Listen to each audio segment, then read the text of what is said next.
Hello everyone, কেমন আছে তোমার সবাই? আসলে সকলে ভালো আছে, আমিও ভালো আছি। তো চলে আসলাম খাবারের ব্লগ নিয়ে। তো সকালবেলা খেয়েছিলাম এই মিষ্টি পিঠা, আই ডোন্ট নো এটাকে আর কি বলে। তারপরে দুপুরে ছিল এই শাক আর মরিচ।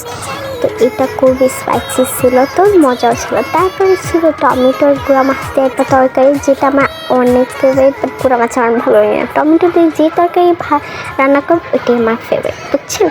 তারপরে ছিল গরুর মাংস দিয়ে একটা কারি, যেটা আমার মা রাখছে অনেক বেশি স্পাইসি করে। তো তারপরে ছিল এই মাংসের তরকারিটা, গরুর মাংসের তরকারিটা, এটা খুবই ঝাল ছিল গাইস। কালার দেখলেই তোমরা বুঝতে পারবে এটা এত বেশি ঝাল ছিল, আমি কি আর বলবো। তো এই এইটুকু ভয়েস ওভার দেওয়ার সময় আমার উপরে তুফান চলে গেছে। যাই হোক, তো মাংসটা অনেক একটু শক্ত শক্ত ছিল, মাংসের পিসগুলো একটু বড় ছিল, তো তাড়াহুড়া করে রান্না করছিল, গ্যাস ছিল না।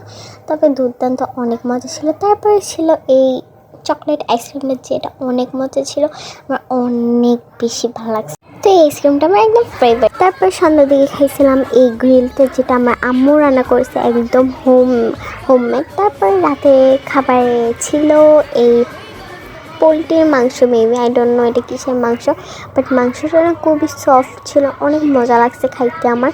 আর এর হাড্ডিগুলো না অনেক শক্ত, আমি বুঝতেছি না এটা কিসের মাংস। তো তুমি অবশ্যই কমেন্টে বলবা এটা কিসের মাংস। তবে thank you for watching, bye by.